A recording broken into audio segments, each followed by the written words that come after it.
Today's Father's Day. It's a day on which we recognise the difference that a good father can make to the life of a child. Doubtless over the years, those of us who are fathers ourselves have thought about what is the difference that a father makes. I would suggest that there are actually three things that a child can receive from a father. The first one is endless forgiveness. No matter what the child does, they need to know that they're accepted, that they're loved. The second thing that a child can receive from the father is character. Over the years, our children watch our every move. They listen to what we have to say. They follow our instructions. They ask those endless questions. Why do we do this? Why don't we do that? What would be the case if we did something else? And through that whole process, we hope that they will grow into caring, balanced, responsible adults. And the third thing that a child receives from a father is hopefully a secure environment, so that they know that they're always welcome.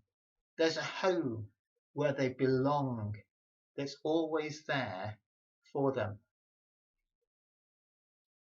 What would be your reaction if a child were offered all of those things and said, well, I'll take number 1 and number 3, but you forget number 2? Who said, actually, I don't need number 2. I don't need to grow into a caring, well-balanced, responsible adult. Actually, what's the motivation to do so? If I'm forgiven whenever I get things wrong, and I've got a future secured, and a place where I'll always be welcomed, I can therefore think about it. I can do what I like. What would be missing under those circumstances is actually the thing that matters most, the relationship. In our passage this morning from Romans chapter 9, this is the sort of missing relationship that the Apostle Paul addresses in relation to the Christian gospel. Think about it for a moment. When we come to faith in Christ, we're promised forgiveness. Because of what Christ has done on the cross, our sin is forgiven. The penalty of sin has been paid by him. So we've got infinite forgiveness. We're promised also an eternal future. We have a promise of a place with him in heaven. So our future and our security is guaranteed. The problem Paul was addressing is that some people were evidently saying, well, that's all I need then. We can live just as we like. We can do whatever we want. Sadly, for many Christians today, that's the limit of their understanding. Their understanding of faith lacks an appreciation of the importance of any ongoing relationship with Christ. And as a consequence, actually, they tend to find that their faith is sort of hollow and dissatisfying. Well, the central point that Paul makes in our passage is that when we come to faith, God invites us into a relationship with Christ. And Paul uses the picture of baptism to illustrate this. He talks about going into the water as a sign of dying to the person that we were. As Christ died, so we enter into his death. And then he talks about rising up out of the water, signifying rising into Christ's resurrected life, a different life, a new life with a different purpose. As he explains this in verse 5, Paul uses the word united. United with him in his death. United with him in his resurrection. United implies the closest possible relationship. What does it mean to be united with Christ? Well, in John chapter 15, Jesus said, I am the vine, you are the branches. That's a wonderful picture. The life of the vine flows into, energizes, brings life to the branches. Now that really is the closest possible relationship. It sort of gives an image of Christ's character, not just being seen or learnt by watching or listening or asking questions, but actually flowing like sap into the life of the branch, shaping the character. What does this mean practically for us today? Well, simply being in Christ isn't just about being forgiven or having an eternal future. We're also a changed people. Paul, writing to the church in Corinth in 2 Corinthians chapter 5, verse 17, put it another way. He said, therefore, if anyone's in Christ, the new creation has come.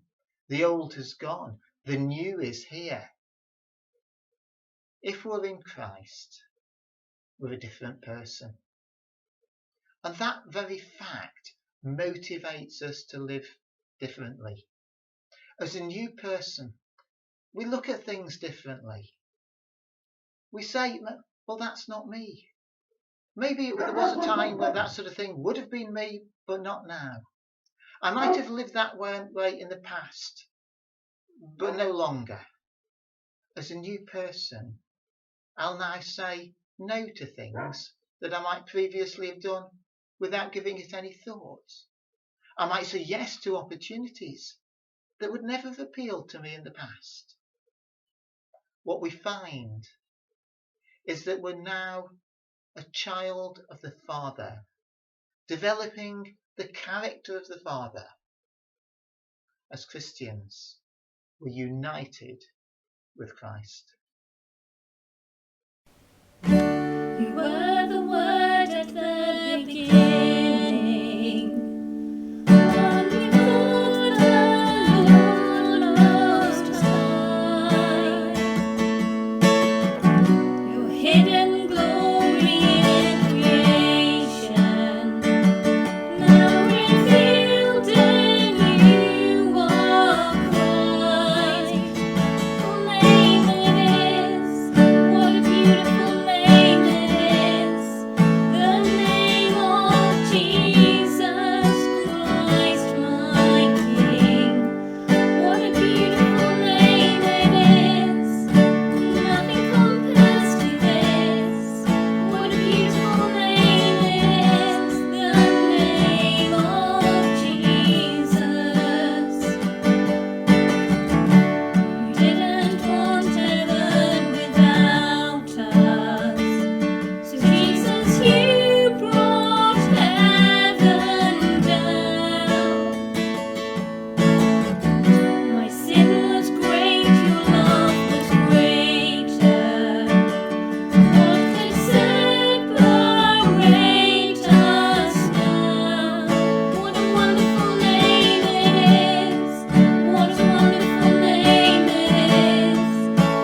It's a wonderful passage from Romans chapter 6.